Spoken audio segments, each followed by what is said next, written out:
Okie dokie. Here we go. Review of the NearStream wireless 2K live streaming camera. It's a VM33 version. Now, this is going to be a one take. I might, edit it a little in post-production, but probably not all too much. All right. NearStream wireless 2K live streaming camera. What's the video going to be about? What's this thing?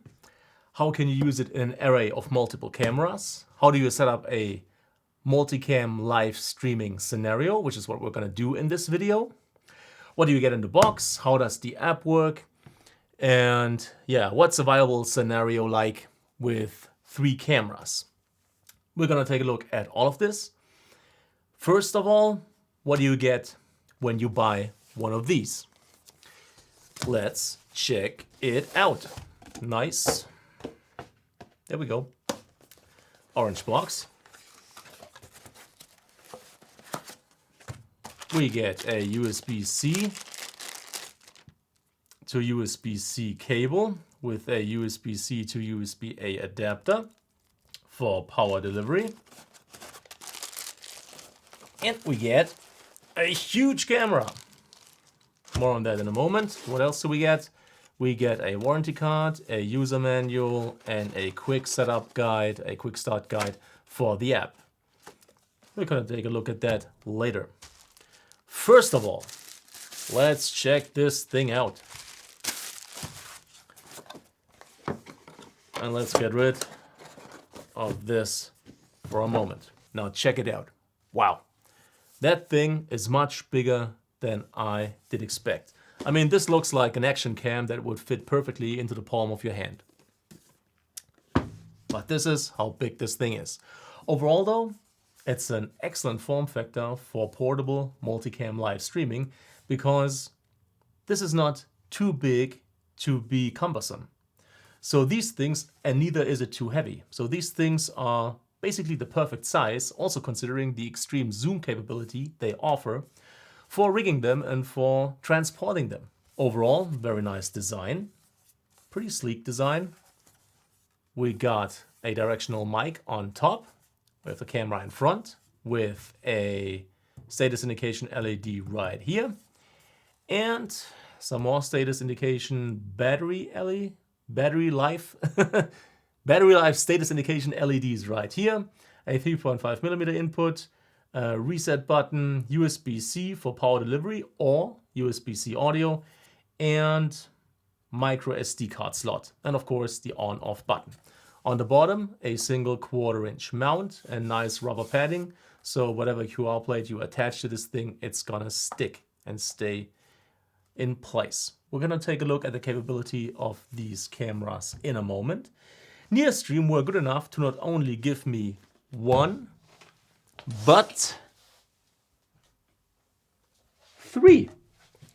So my original intent was to do a 2-person interview, which fell through, in which case, let's say the A cam would have been the wide shot and then my A-B shot for the people, interview and interviewee. So since I'm now going to do something else, I'm using it in my own studio. I'm going to use one of those as my A cam right now, that's the FX6. One of those as my top-down shot right now, that's the FX3. And then a third one as basically, well, a spare camera. Maybe you could use, in such a scenario, use the third camera to just zoom in on some details, or have one camera that's versatile and not in a fixed position. So you can not hook up an HDMI or SDI cable to one of these cameras.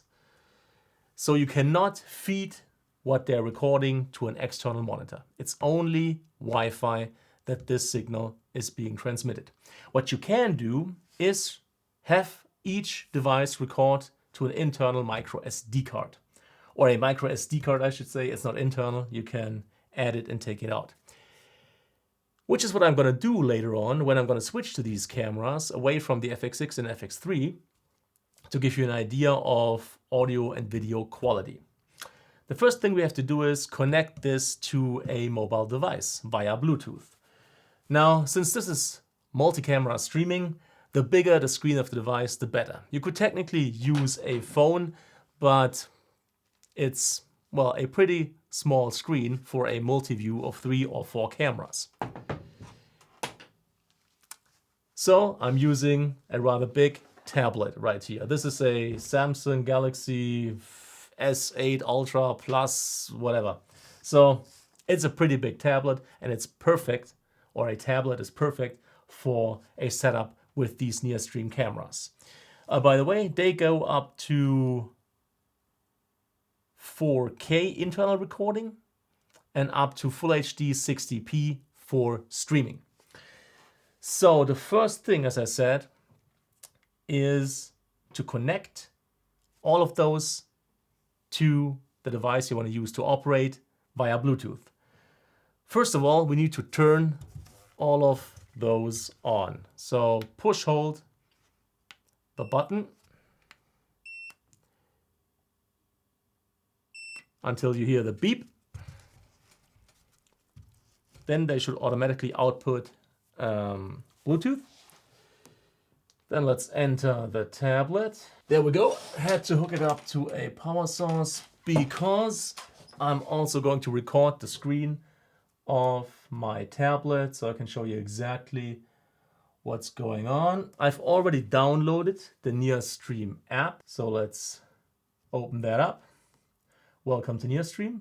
Now you're gonna have to allow access to location, allow this time, and access to Bluetooth before you can connect the cameras. And as you can see, you don't see anything because the very first thing we have to do is connect cameras. But before we can even do that, we have to pair the cameras via Bluetooth. And here you can see available devices, VM33, 3 times. These are all of those. So let's pair all of those. It's going to take us back inside the app, but we're going to have to pair all of those.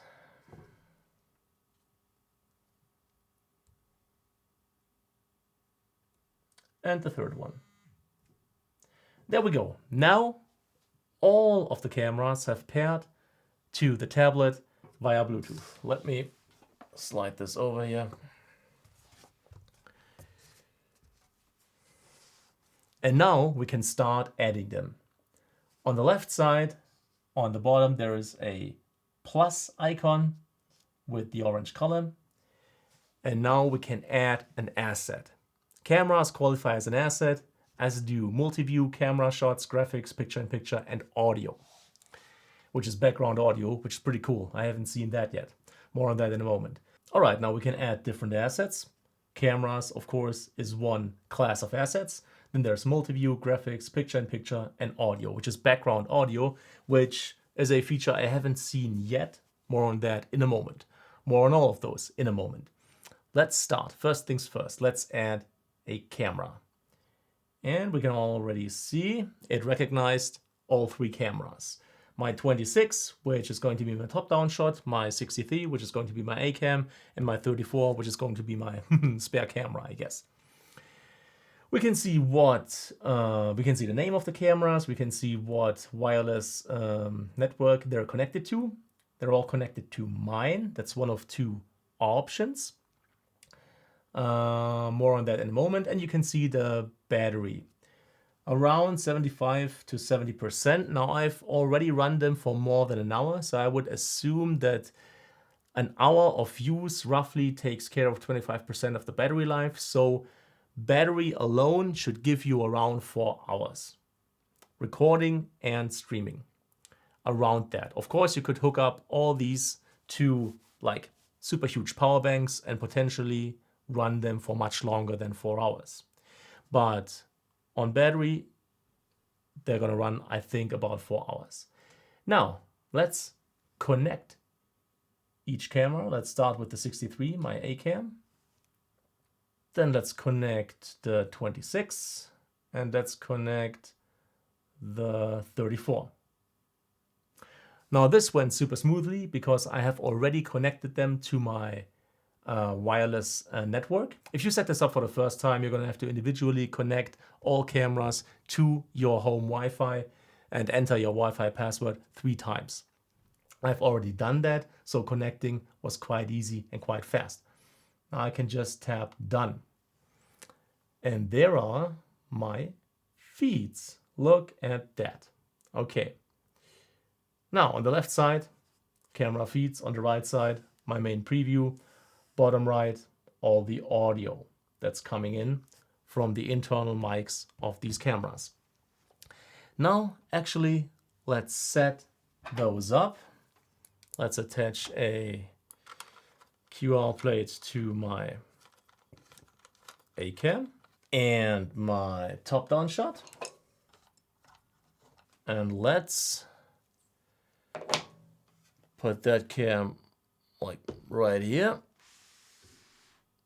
The top-down shot. And let's replace it with this one. And let's set up the A-cam right next to the FX6. Alright, usually I would take the tablet with me, of course, because then I can look at the tablet, look at the framing, and set it up perfectly. I've already done that, so the A-cam is already positioned perfectly. perfectly. Now, the top-down shot is a bit wide, and what's happening here? This is flipped.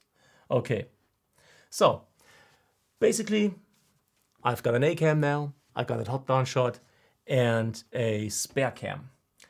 Let's set all of those up. And there's a gazillion things you can do. We're going to go through them rather quickly.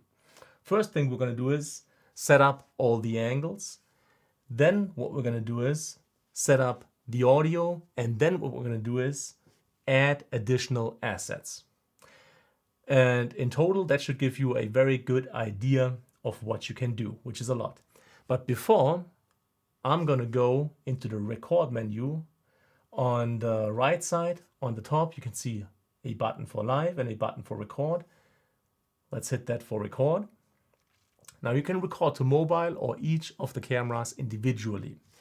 If I wanted to record to the mobile device, I could record H.264, 265, and I could select the quality. 360p up to 1080p high. I'm currently logged in to no more than 720p because I have not set up the recording quality of the camera higher than 720p. So as far as the backup on the device is concerned, I can only record the quality that the cameras are allowed to stream. So they stream 1080p 60 as a max resolution and frame rate, but that hasn't been set up yet. Anyway, this is just to show you, you can select recording to the device you're using, but of course this recording is prone to fluctuations in bandwidth quality. So it may also record artifacts or delays and all of that. So what I want to do is record what the camera sees directly to the internal micro SD card. Now I only had 2 micro SD cards that fit. Here's an important tip. Do not use micro SD cards that are bigger than 32 gigabytes because the cameras can't read it. So 128, 256, 64, no good. Maximum 32 gigabytes. I'm currently using 16 gigabyte micro SD cards in my A-cam and I guess another cam. I'm not quite sure which one. Oh, yeah, this cam. So actually I wanted to do the top-down shot, but doesn't matter. So then I would say, let's pick my A-cam as a recording device. Let's go into settings. I want 25 frames per second. And the quality is, well, 1080p high is enough. I could go all the way up to 2160, which is currently grayed out. 1080p high is fine. Let's select that to record. Then settings for the other cam, also 25 frames per second and 1080p high. That's cool. So I have to select this one and this one. And now I start recording. So now both the A cam and my C cam are recording, indicated by the red status LED right here. Formerly it was blue, now it's red, indicating that the cameras are recording internally. Now that that's done, let me select the audio. All I want to show you is audio from camera number 1, the A cam. So this is about 4.5, 5 feet away. This is the audio again you're getting at that distance. And for now, that's all we need. Okay, now let's set up each shot. So on the left side, you can see all the camera feeds. In the individual feed, bottom right-hand corner, 3-dot menu, image adjustments, audio settings, device settings, and remove. Let's go to image adjustments. And here we're going to go through all of them rather quickly. We can make this shot wider. We can zoom in incredibly tight. I mean, this is ridiculous. I mean, the zoom capabilities are absolutely excessive. I mean, check this out. Wow. Now I want a pretty wide shot. So I'm going back to, I guess, around 24 millimeters. I don't know, I'm just guesstimating. Yeah, okay. Next, do I want autofocus? Actually, I don't need it. I could, if I turn autofocus off, set focus manually. Do I need auto exposure? Well, no, actually I think it's a little bright. So let's see what auto exposure does. Ah, not bad actually. But let's turn that off and expose manually. And let's make it a bit brighter. Yeah, I like this better. Now, auto white balance, well, it does a fine job, but we don't need it either. Yeah, I'd rather go, yeah, like, auto white actually looked wider, but yeah, let's keep it at 5000 Kelvin. HDR, I'm not exporting to HDR. I'll stream it to an HDR device. You can turn that on here. Brightness, contrast, saturation, and hue. I can mirror. And I can flip. Or reset. Then there's filters, which is basically looks. Linear is what you're seeing right now. I could also go to black and white. If I felt particularly retro. But let's stay with linear. So these are basically looks, like you would use them for JPEGs inside a mirrorless camera, for example. But that's all the cool stuff you can do. Filters, adjustments, and zoom. And this already gives you a good idea of how fantastically versatile these cameras are. I mean, the zoom range is insane. All the adjustments are there. Autofocus, manual focus, auto exposure, manual exposure, auto white balance, manual white balance. I mean, these are the big three. HDR even is part of it. Brightness, contrast, saturation, hue to fine tune everything. You can mirror and flip. I mean, it's exactly the right depth of functions and settings, in my opinion. Everything you need to get the image down right, down exactly the way you need it. Maybe let's expose a little lower again. Okay, that looks fine. But that's the camera settings. And as you can see, they are awesome. Let's go through the other cameras real quick. First of all, I want to zoom in a little. Let's go to 2. Let's say I wanted to show you what kind of mic I'm going to hook up in a moment. Yeah, let's zoom in even a little more. Oops. Yeah, 3. Okay. That's actually a nice top-down shot. Yeah, like this. Now autofocus can be turned off. Auto exposure can also be turned off. That's a little dark.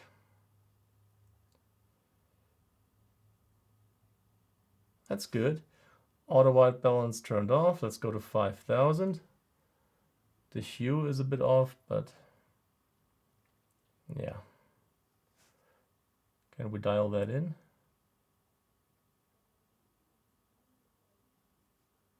Maybe desaturate a little. Yeah, well, it doesn't have to be perfect, but we definitely should flip this. And flip it like this.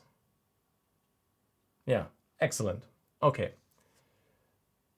That's the top-down shot. And then this shot is flipped rather weirdly. Yeah, let's unmirror and unflip this. And let's make it super wide. There we go. Let's white balance going to 5000. Exposure definitely lower. Much better. Autofocus not necessary. Good. So now we have set up our cameras, our shots, and we're happy with that. Now, audio. Right now, this is internal audio of camera A. This is the audio you're getting from this camera right here. That's about a foot away, and I'm basically talking into it. So this should be the best kind of audio. Now what I'm going to do next is hook up this lavalier to both myself with the body pack and the A-cam via the receiver. And then you're going to hear a switch between the internal audio and the lavalier. So let's turn this on real quick. Body pack hooked up. Let's hook up the receiver, and before I do that, let me, for the A-cam, switch into audio settings. Now currently built-in mic is on. Internal mic audio processing. If you're using the internal mic, you can switch between general mode, which is no voice isolation, and speech mode, which is voice isolation. Then there's the 3.5mm line in, which is currently disconnected or not active, and USB audio in, which is also not active. Now once I plug this in, you're going to see this switch to 3.5mm line in. There we go, 3.5mm line in. Now you're listening to the lavalier microphone. Can I now switch back to the internal? Yeah, there we go. This is the internal mics, the stereo mic from about 3.5 to 4 feet away. And now we have switched to the lavalier, which is obviously the better audio source. And that's how easy it is to hook up external mics to these cameras, if they can be hooked up via a 3.5mm input. Pretty cool. Let's stay with the lavalier for now. And this obviously works the same with all the other cameras. Now let's add some assets. Tab plus, let's add a multi-view. Now, up to 4 cameras are possible.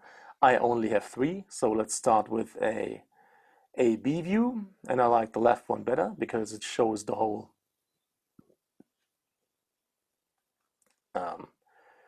framing, the whole, angle, viewing angle. We can name this multi-view. Let's call it a side-by-side main. Yeah, done. Okay. And now this shows up inside the camera preview area. Let's add a picture-in-picture. Now, what would I like to add to a picture-in-picture, let's say the main cam. And I want to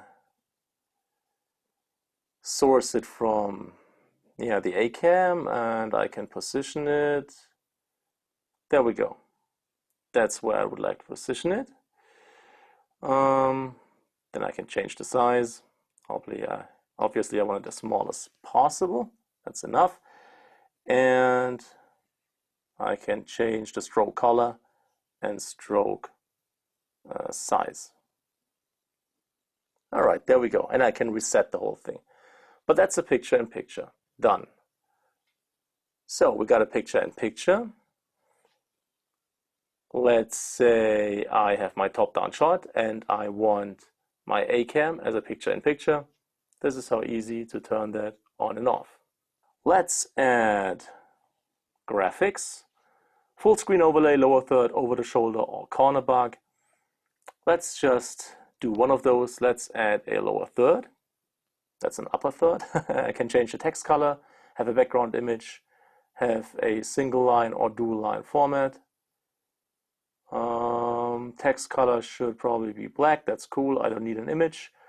Format is dual line. Why not? Background color, I could change it. The opacity of the color, I can change.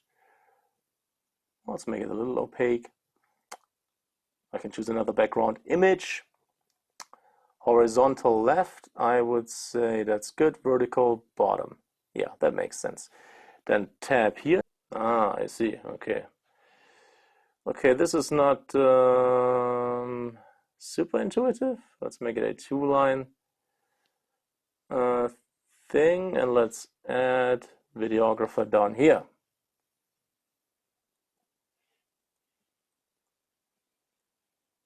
Mark videographer. Cool, done. Does that work? Ah, there we go. Doesn't look super nice, but this is how you would do it. Okay, is there anything else we can add? Yeah, we can actually add background audio. Check it out. So you have a playlist that you can use. You can upload it into device, or you have libraries that are pre-existing. Like if you want to add some lo-fi music, you can select a single track to add, or simply add all, which is what I'm going to do right now, and tap done. And now, right here, music is coming in. You can set up the volume on the music. You can turn it on or off. All right, cool. So we have set up the cameras. We have set up the audio. We have set up some background music. We have set up picture-in-picture, multi-view, and a lower third. What else can we do? Well, near the icon for recording, live, and live is also the little gear icon. If we tap that, we can set the transition type. Currently it's set to crossfade with a duration of 1 second, which I really like. You can also use a slide, an edge wipe, a box wipe, or dip to color. And the crazy thing is, you can set it from 0.1 seconds all the way to 16 seconds. I don't know who would ever want to transition that slowly, but you can. If you want to, you can. Now I'm going to go to about a second, because that's what I like. Camera input quality. Oh, when streaming or recording, you cannot set the input quality. So let's stop recording real quick. Recording is being saved, so let's check this out. Camera input quality. So 360p all the way up to 1080p high.